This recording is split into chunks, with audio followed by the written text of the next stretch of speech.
getting our stuff together. Please keep watching.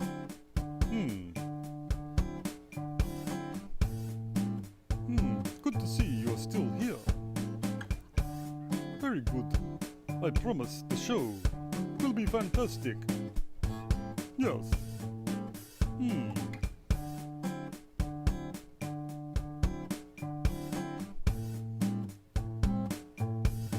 Not much longer now. I promise. You can trust this face. Yes, you can.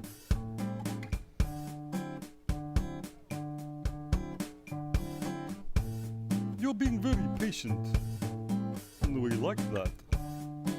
So please, keep watching. We will be on very shortly. Yes, we will. I promise. Oh, yeah, baby, here comes the change. Must mean you're waiting a little bit longer than we thought. Please do not go anywhere though. Yes. Because we will be right with you. We're just twiddling knobs. Because twiddling knobs is what we do.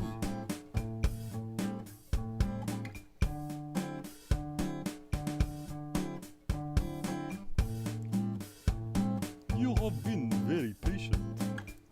I can see that. And you will be rewarded. Not much longer now, my friend. There is an old Russian saying. If I could remember it, I would tell you what it was. But it was something about waiting and being patient. Not much longer. You may think that this will never happen, but it will. We will be on.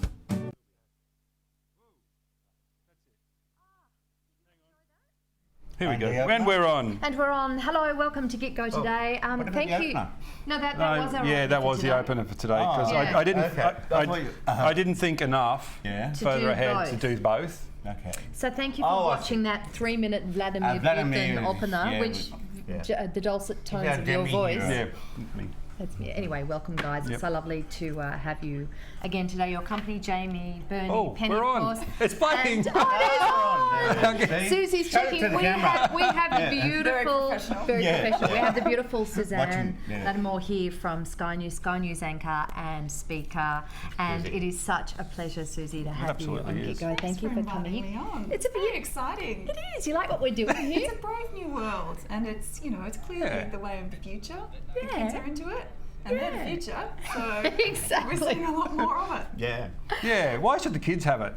I reckon because we've taken Facebook off them because that Facebook is really uncool. So let's Instagram's too boring as well. I know. Yeah, the more we can take off them, the better. Yeah, and we want to do what you were doing, news, where everyone is our agent, so everyone's a journalist. Yes. And one day we'll get that news scoop and we'll be on the map. Oh, that's right. If something happens. Yeah. Oh, cool. You'll be one of our Get Go agents because you can do this anyway. You've got your phone. We get the Skype, phone in. See next week I've got to go down the coast. We're shooting a feature film down at Binlong Country Town, so I'm going to celebrate the country town. We've got Jade and Ryan coming in from Cheese TV to be here and to fill in. And I reckon we get Marco to go to a feature film in New York because there's always a feature film somewhere in the street of New York. It's very professional, very slick. That's true. Yeah. And speaking of Marco, coming up, Marco, yes, our fabulous correspondent Marco Coulter is going to be Skyping us from New York City. He's downtown and he's actually out the front of a movie theatre that's showing the very controversial film Vaxxed, which is the film that Robert De Niro, has just cut from his Tribeca Film Festival because it's been proven to be fraudulent. There's no scientific proof. It's about vaccination. It's actually an anti-vax film, and we're going to talk a little bit more about that too. And the trolls have hit, and we've got the... Oh, there we go. You've got some memes there as well. Yes. So there's a lot of people very unhappy about the film being taken away from the lineup. But once again, Robert De Niro didn't realise when he put the film onto the film festival that it was actually a hoax. Yeah. So, we're gonna talk a these bit trolls more are about that. entertaining for that us. is- Yeah. It wasn't. Didn't have any basis in anything real. Yeah, yeah. But as I say, we'll talk more about that. But for the moment, let's enjoy this time we have with the beautiful Susie, because you're here to talk about what you're up to and also to talk about Redkite, which is an amazing foundation that you've been raising money for. Can you just introduce us to that? Yeah, so I became involved with Redkite after my son Manning was diagnosed with cancer. He was 10 years old, and the first I knew of them was when we landed in hospital and were given this big red bag full of sort of essential items that got us through our first few weeks. And I didn't really know much about them before that, but then I was asked if I would be an ambassador for Redkite, which I was just so grateful to be given the opportunity, to be honest, because after Manning had gone through his treatment, it changed so much in terms of our priorities as a family. It was just a fantastic way to be able to give back and help raise funds for other families. And what I love about Redkite is that the support they give is really practical support.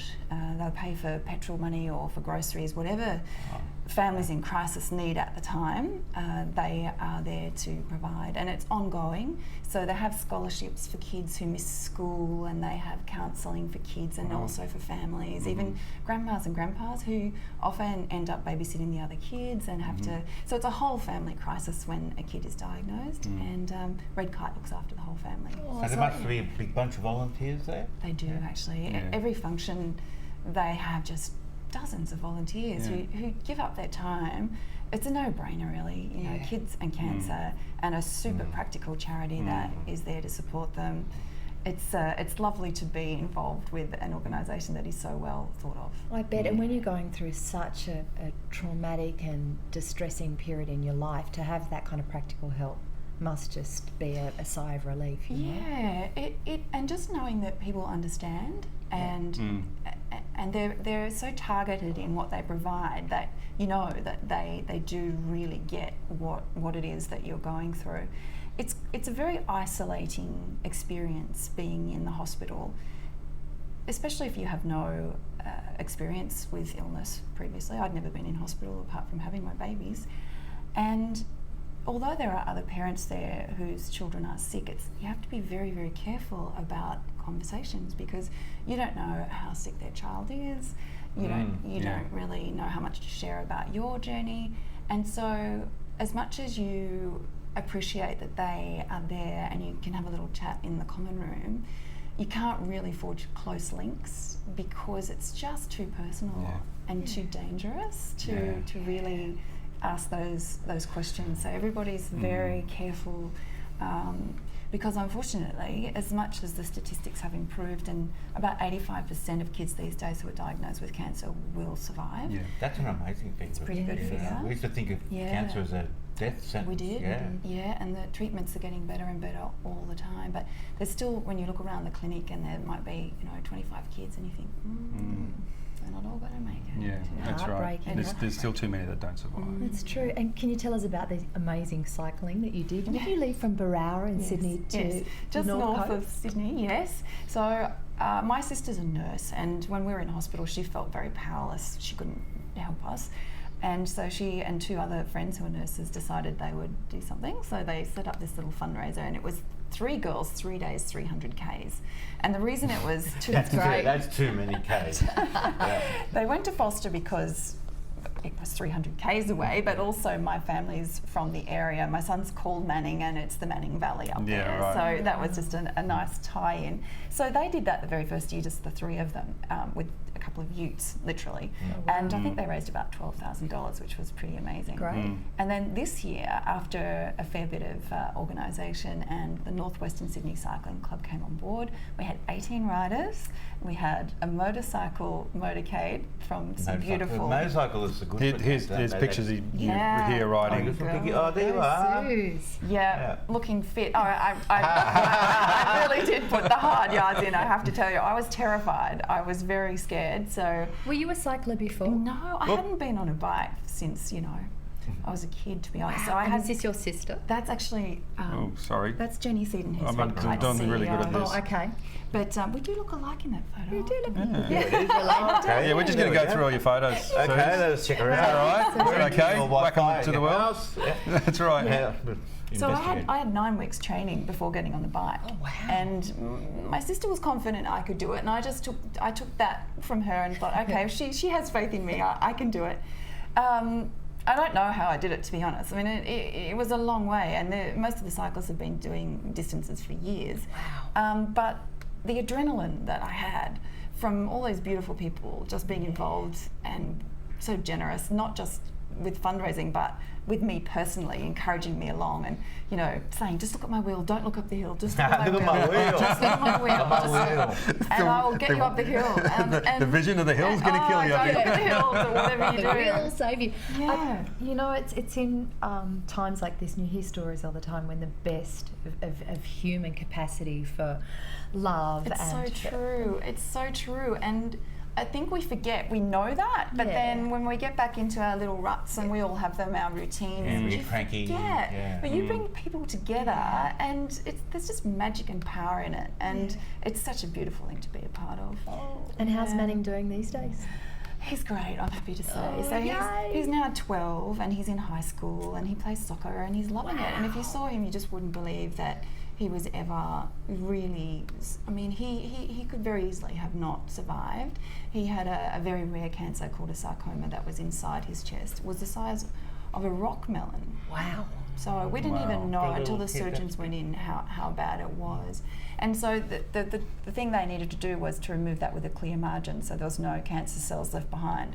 So in a really confined space, if you think of the hearts inside there and Yeah. the Yeah. lungs, Okay. Yeah. they managed to get it out by cutting out 3 of his ribs and most of the left lung. So the lung was actually protecting his heart and his spine and Yeah, everything right. else Oh. that he needed. So now he has 1 lung and a beautiful scar. Oh, wow. They rebuilt his rib cage with this extraordinary biological plastic. This was a Wow. new procedure that the surgeon used. That they had to ship in from the US. So this plastic was attached to the remaining ribs, and that then sort of formed a little scaffold for the flesh to grow through. Wow. And then that's now disappeared. That's actually No just been way. absorbed and has come out of his system. That's incredible, isn't it? And so this shell can grow as he grows. So unlike with titanium ribs they would use in the past, they had to have multiple surgeries to continue to increase the size. Oh, Yeah, okay, right, because right. the This titanium just does grow. stretches Yeah. as he grows, which Wow. That's crazy. is just amazing. And does he ever have any pain or Yeah, he he can feel does, it? he Yeah. does. Yeah. He's got some little oddities, little like where the ribs have been removed. There might Sorry. be little knobs sticking out as he grows, and that may need some sort Right. of cosmetic correction. When he first came out of the surgery, they used a lot of staples, and these again were sort of biological staples. And I understand each one was worth about $2,000. And there was one right under his skin that he could play with. Oh, wow. He would turn it For a around. boy, that's pretty But you cool. can play with the Yeah, right. staple, yeah? The staple Right, under right. his skin. Yeah. That's And we're so saying maybe we quirky. could sell it for $2,000. That on eBay for sure. Well, you know, at least 1,500. Yeah, at least, right, you know. used, right? I know, but it's still Upcycle it. one of a kind. So this is the moment that you finished, right? Yeah, watching. Ah, that's why you're like. And then here he comes. Oh. Oh. He must have been so proud of you, Suze. I think so. Look at me sobbing. Absolute mess. How was your body afterwards? Were you just Do you like know, your muscles were I knackered? didn't hurt. This is really crazy. And it's like the adrenaline just, I was in a bubble for 3 days. And even afterwards it didn't hurt. I was extraordinarily tired, but Yeah. just not in pain. But as we came across the bridge in Foster, 18 riders, my sister and I were at the front. Everybody put us at the front. And we came into the car park there, and Belle put her hand up, and I touched, and we were holding hands, and everyone was cheering. And honestly, I could cry right now thinking about it. It was just the most, I won't Yeah. even forget, a moment to remember for the rest of my life. And it looks like we've raised well over $25,000 for Redkite. That's brilliant. And we're hoping That's that's really going to good. be an annual legacy for Yeah. our family. Oh, Yeah. congratulations. It's such a Yeah. wonderful thing to do, not only for yourself and Manning, but just for everybody. Just beautiful and so healing. I think, you know, Yeah. part of surviving a trauma like that is making sense of it, and Yeah. and being able to give back helps you do that, Yeah. to process it and think, okay, I can find meaning in this. Yeah. And obviously we were very fortunate Manning's still with us and as well, so it's a pleasure to do it. Oh, thank you for sharing your story. Yeah. So you get connected with other people, and you forget, you get isolated, don't you? Yeah, it's true. And the world becomes a cold place. We've got to keep connected. Yes, we do. Yeah, We've got to we keep do. talking, and I think people try and stop us doing that. Create disasters. I think you're right. Keep us shrinking down. And keeping the good out of the Yeah. message. And Yes. we've got to remember there's more good than bad. Yes. It's Yeah. True. Yeah. Otherwise, we would have destroyed ourselves by now. So Yeah. we're more good than bad. I reckon, and I recently heard a podcast with this amazing American woman that wrote a book about happiness, and she spent like a year studying philosophers and Buddhist monks and a whole lot of people, and she finally came to the conclusion that keeping yourself in check, doing good things for yourself when it comes to the way you live your life, ultimately you find your own sense of happiness, but it makes you a more community-minded human. You actually, once you're in a sort of a plateaued, basic, happy position, you want to do things for others because it actually makes you feel good. And I that's think right. volunteering, I mean, the big secret is that when you give your time to others, actually you get more out of it yourself. It's actually a really selfish act.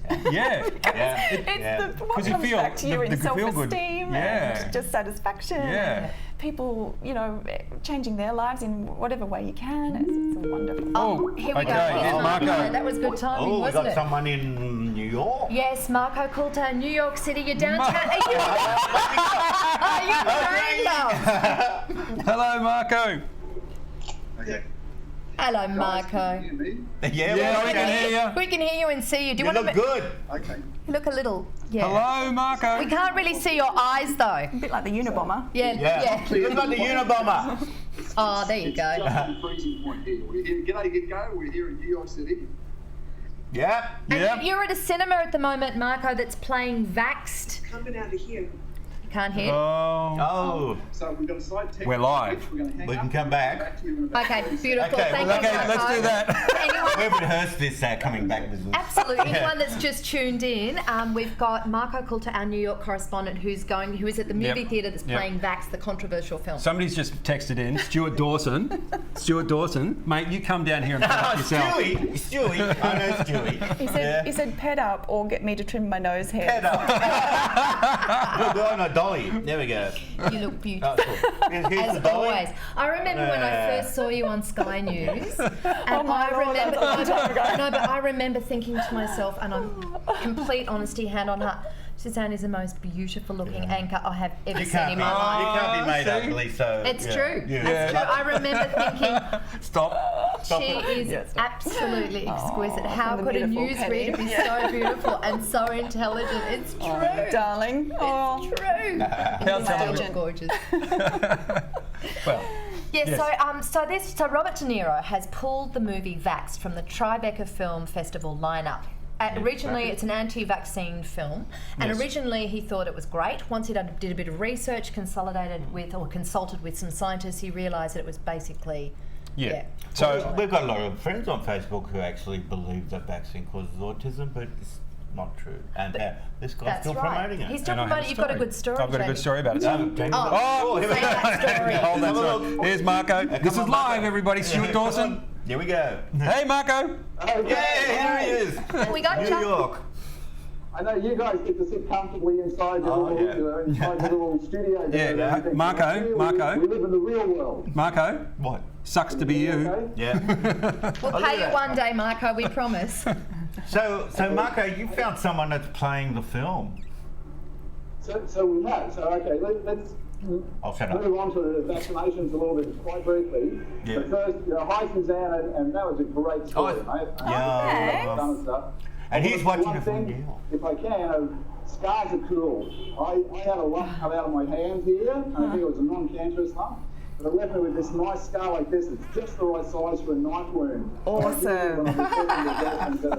Yeah, he's using it already. Scars are cool. Yeah. Oh, okay, that's a great story, Marco. So we're here at the Angelica Film Centre, right? If you know New York, we're on Houston Street. And a quick insider tip, while it's spelt the same as that city in Texas that's pronounced Houston, you don't call it that in New York. In New York, it's pronounced Houston. The Angelica Film Centre is an independent cinema here, and they've been showing the film Vaxxed. Okay. with a poster behind me just this week after they got kicked out of the Tribeca Film Festival. And we'll talk about that and De Niro in a little second. But in the first weekend it made, it's a film that's not really going places, but it made about 22 grand. So that's about 1,500 people went in and warmed up a seat inside during the first weekend of this film. Do you think that maybe Robert De Niro pulling the film from the Tribeca Film Festival gave it more publicity? Oh, it definitely had more brand than before the festival. I mean, if for no other fact, and I'd never heard of it before until they kicked it out of the festival. Yeah. So there was at least one person that found out about it through that market. And I think they got this week here because of it, and then they're opening in Los Angeles next week. They've got a week in Los Angeles. So without the festival, they've lost the distribution sort of thing. They're going to try and get a distribution deal this way. Wow, so interesting. Have you spoken to anybody that's actually seen the film, Marco? So we haven't. So the film's in right now, and they're not coming. It just went in at a quarter after. So why don't you just walk in on them? Hey, why don't you walk in on them? Say we're live to Australia. It's not dangerous, no, because everyone loves you walking in the middle. It's great. Yeah. And Marco, also because you've lost an hour because we've gone from daylight saving. So I want to thank you also for staying up late in the cold to go and do this for us. You are truly a legend. You rock. And what about Robert De Niro? There's Robert De Niro. He's got a son who's autistic as well. Is that right? That autism? Yes, that is true. So his son is autistic, and that was why he brought the film in. But I'm aware. So the interesting thing is the tagline for the film anyway is the film they don't want you to see. So it's almost self-fulfilling marketing that they then pull it out of the festival. Wow. But there's a lady called Penny Lane who is the documentary editor for the festival. And she wrote a letter to De Niro and the board saying, look, this isn't appropriate. It's not actually a documentary. This isn't based on fact. It's just opinion and so on. And that was sort of the cause for pulling it out of the festival. Right. So De Niro himself didn't kind of go and research it and consult with scientists like I actually thought it was Penny doing the background. Is that right, Marco? That's basically it. So the documentarian Penny Lane was the one who sort of did the viral letter that then sort of generated the initiative of, hey, this is turning the whole focus on Tribeca into something different from what it's meant to be for pull the film. Wow. So De Niro was taken in by the initial marketing as well. So, we all want to discover the next big thing and be the first one to do it. And but you know what? He's smart enough to not be attached to it. Well, I have this theory that a lot of people get attached to things because they didn't finish school or something, and so it becomes a redemptive thing for them. So, and so they will, once they've said they believe something, that they can't be talked out of it. What do you think? This is Bernie's theory on conspiracy theorists. So it is interesting that the breakouts of measles in America was sort of in Los Angeles, of course, which is the home of Hollywood and so on, and it did seem to be around that somehow. Yeah. But I agree with you, Bernie, that it's not that they haven't heard the facts, or they just tend not to trust them. And in my experience, for what it's worth, in dealing with anti-vaxxers, I just sort of say, look, make up your own mind, but before you do, go and see what the diseases that the vaccine prevents will do to your children. And I think the other... Seeing how kids die from measles, then make the choice if you want to prevent your child from dying that way or not. Yeah, and I think the other part of the story is, I've said this before, is we don't have an opinion on it. We don't have the knowledge to have it. It's not something you have an opinion on. It's like 1 + 1 is 2. You don't have an opinion on whether it's something else. That's true. There is no opinion that you can have on it. It's actually a really good way of looking at it. Nobody has an opinion on it. You do this, then this happens. It's also, that's it. You can prevent it. Yeah. And it's an interesting challenge. Yeah. There are definitely people who are, I think we've all spent some time on Facebook. There are definitely people who just ignore the facts that are sort of around. That's right, and there's facts. They're not something you can... There's a lot of very clever people who've been working a long time putting together a whole lot of data, and they've gone, oh look, that and that happened after we did this. Yeah. And this is their findings, and that's what actually happens. And it's not they something... spend their life researching it. And there's no opinion. Yeah, there's you can't just say, I don't believe that. I find it really selfish too, because it is actually the upper socio-economic areas that statistically aren't vaccinating their children. Yeah. And what they're relying on then is the rest of society to do it, to keep their kids safe. So they actually think they can opt out, like as if they're somehow special. and everybody else has to opt in, and therefore their kids don't get measles because the neighbours' kids have been vaccinated. Yeah. Now, to me, if you really think that through, it's pretty offensive. Good point, Suze. Yeah. Absolutely, and I mean, of course, with vaccines, the whole thing is the herd. You've got to have a certain percentage of the herd who are vaccinated to prevent the outbreak. That's right, Marco. It's such a critical aspect of the whole process. True.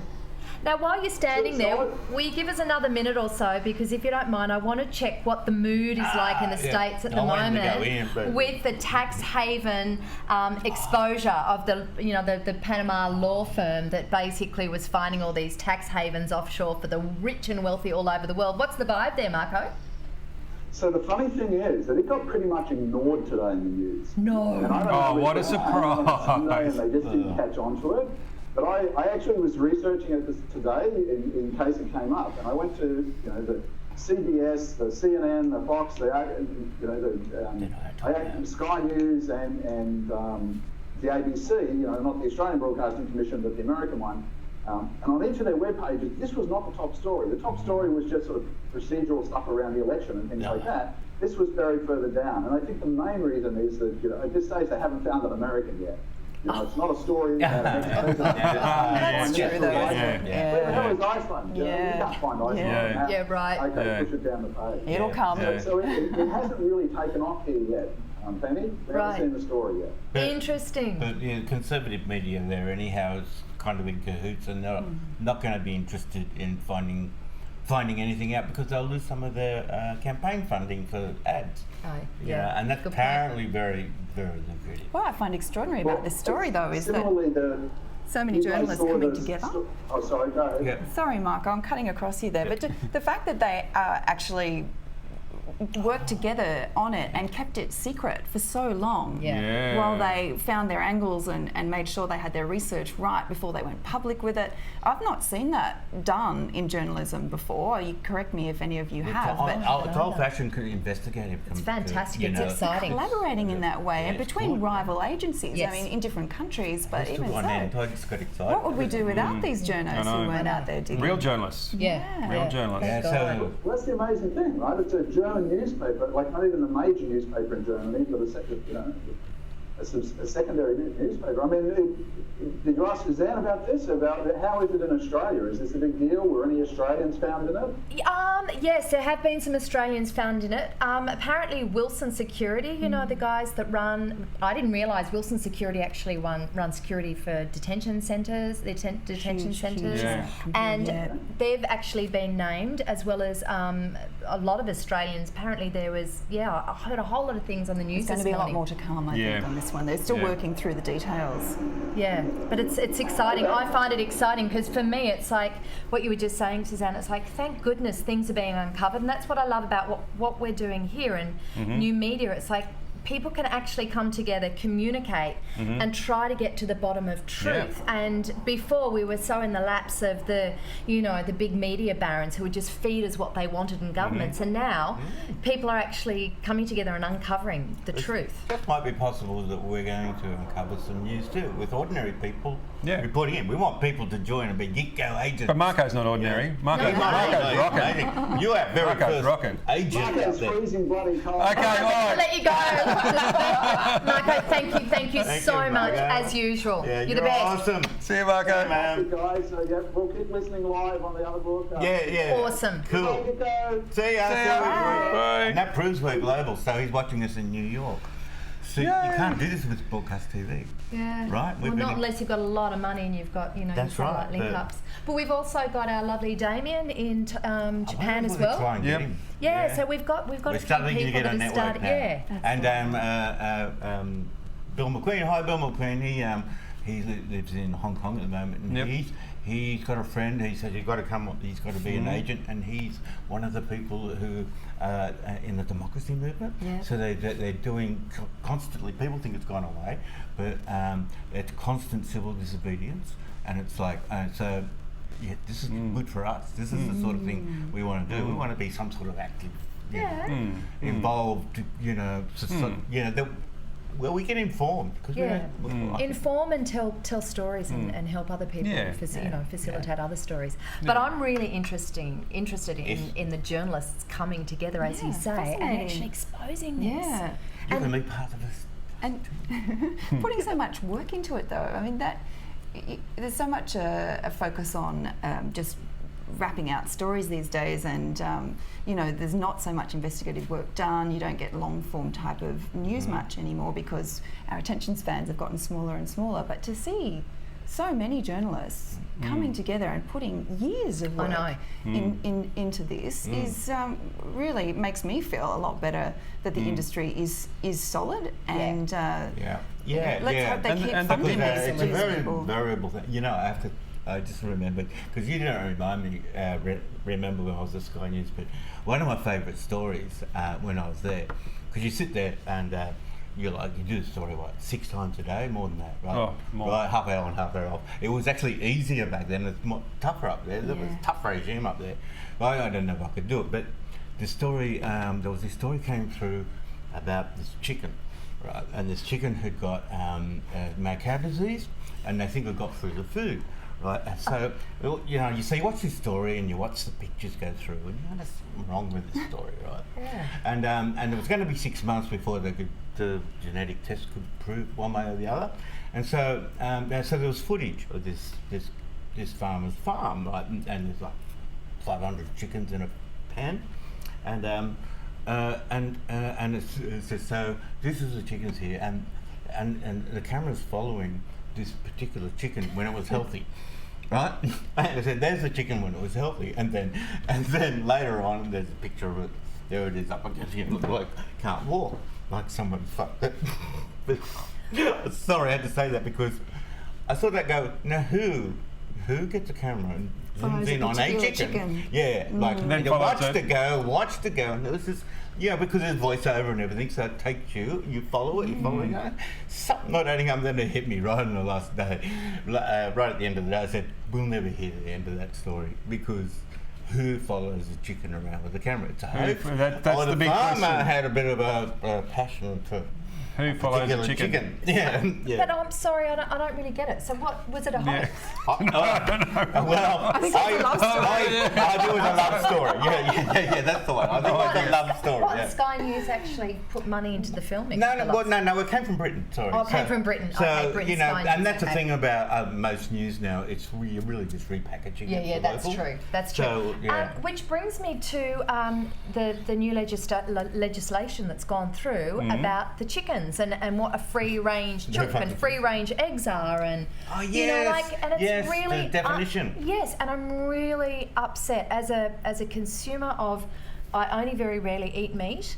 But when I do eat meat, I consciously go and research where it's come from, because it's really important to me that I feed myself and my family meat and eggs that have been humanely produced and sourced. Yeah. And I am so upset that I can't even trust the labels anymore. Yes, right. I think labelling is a very big issue, Penny, and it's I don't know why it's as grey as it is. Obviously, there are a lot of interest groups involved. That's right. But we really seriously, something has to be done. It's an outrage that Yeah. It is a we can complete buy outrage. things without clear knowledge Yeah. of exactly Yeah. what we're purchasing. Totally, and free range eggs. They've changed it They're with not- they're not 10,000 looking or at- something per hectare, Yes. whatever it is. No wonder But people are trying to buy local and That's organic right. because who do you trust? Exactly, and that's the way I shop these days. Is at my local Local's good. growers Local's market, good. because it's like, Yeah. and it's not the same in the UK and in Europe. You know, their labelling laws are very, very tough, and I don't know what's going on in our country that we just seem to allow things through, and They we get call it- manipulated. They call The it consumer gets backsheesh in manipulated. India. You know, What is it? Backsheesh. Back payment. Yeah, back payment Yeah. indeed. I reckon we're a No. lot more corrupt than we would like to think. Yeah, well, Here. thank goodness we got people like Snowden, right? I'm a Edward real fan of Snowden, Edwin yeah. Snowden. Now he put up a tweet, I think it was yesterday, with regards to the tax havens being exposed. Have you got that burn? Oh, look at Um, Oh no, Where is it? let me Lost look it. for it. But I love that there are still people like Snowden who are still living freely to be able to, Yeah. communicate and blow the lid on things. Yep, and- you need to be able to say what you want. I mean, that's the whole point of being a democracy and having freedom of speech. You can say whatever you want. There we go. You know, where There we go. And there it is. There it Edward is. So Snowden he's tweet. been, Snowden tweet. So he's been really passionate about, and there's a storm is coming. Good little meme there as well. Actually, Edward Snowden, now he's really interesting because when I talk to, he's a hero, right? And to me. Yeah, and he's kind of a hero to me too. Yeah, and but you'll have fights because more conservative people will follow the line that he broke some sort of security, but he took a moral stand, and he paid for it. He paid for it, and he stuck by his stand, which is a great thing, you know. And whether you agree with what he did or what he didn't do, what it did was get everybody talking about the subject of what happens that we don't know about, and that we're the people and we vote and we decide what happens, not somebody else. Well, I just find it really ironic that he lives now in Moscow. Is it Moscow or Russia? Maybe it's not Moscow. I think it is Russia. I just think it's hilarious. Because everyone gets it, this international politics thing like with Putin, that's why he's a bit of our hero, because it's a piss take, right? Because he's fought with Tony Abbott and lost. I fought Tony. That's right. Yeah, but come on, Putin, shake his shirt. Putin is not a hero. No, not at all. He's a corrupt dictator. Yeah. But I just think it's ironic that that's, Snowden lives under his. Yes. Stuart Dawson. Stuart Dawson, can you stop writing rude comments? What's he writing? What's he saying? Come on, if you're going to write them, go on. you're going to be out. Stuart works for Sky News and what's he saying? Look at this. What a hottie Lats is. Yeah, that's right. a hottie. This after the nose hair comment. Yeah, that's right. He's redeeming himself. Make up your mind. So everybody, actually, this is the point where I go to the Get Go page on Facebook. They're watching us at Sky News. Hey, there you go. Hey, you'll be in trouble. Okay, go to the Get Go page, like it, and you need to then go to our YouTube channel and subscribe to it, because if you do that, we can keep watching it. And most importantly, right now, hit the share button, please. Yeah, yes, subscribe. and we are in the process of coming together to make it really, really simple for you guys to get it, watch There's an app and all that sort of stuff. Everybody's got an app. We have to have an app. Yeah. So I think we're probably done for the day, guys. Hey, Susie, thank you. Oh, hang on. Are we out of time? I think we are. Oh, yeah, we can do whatever we want, can't unless we? you want to stay and talk a bit longer. Well, I'm getting more feedback here on my Facebook page. Let's see what feedback what you're do you getting. got? What do you got? From Sky News has just said, "Nice work, brave new world, guys." So. Oh wow, thank you. Oh, that's beautiful. Yeah. That's wonderful. Actually, to talk to everybody about this, like the whole concept of it, if you're wondering why we're making nongs of ourselves on the YouTube, Speak for bored, yourself. we're out of work. There's nothing to do with it. Speak for yourself. Is because the kids have got YouTube. Right, we all know the kids watching YouTube, and they own it. They do. Not for much longer. Let's take it back. It's ours. No, nobody's making anything on YouTube that we can talk about and we can be part of. So this is basically for us on YouTube. So please comment down there. Back. We're say happy to whatever you share, want. aren't we? Yeah. We decision make in our families. Yeah. We pay rents, mortgages, we buy stuff. We're allowed to have some fun on YouTube and have a little bit of. Our big plan is to have this huge international network. So we're going to get Jade and Ryan, who have restarted their Cheese TV connections. Yes. They're doing a blog, so they're going to come in, and we're going to make a promo for them. And so we'll get associated. I have a favourite YouTuber from Australia called Angry Aussie. He's really well informed. And and he's like, but he's really. I know a few of those. Yeah, they're really. I wanted the Angry Aussie spot, but he got there first.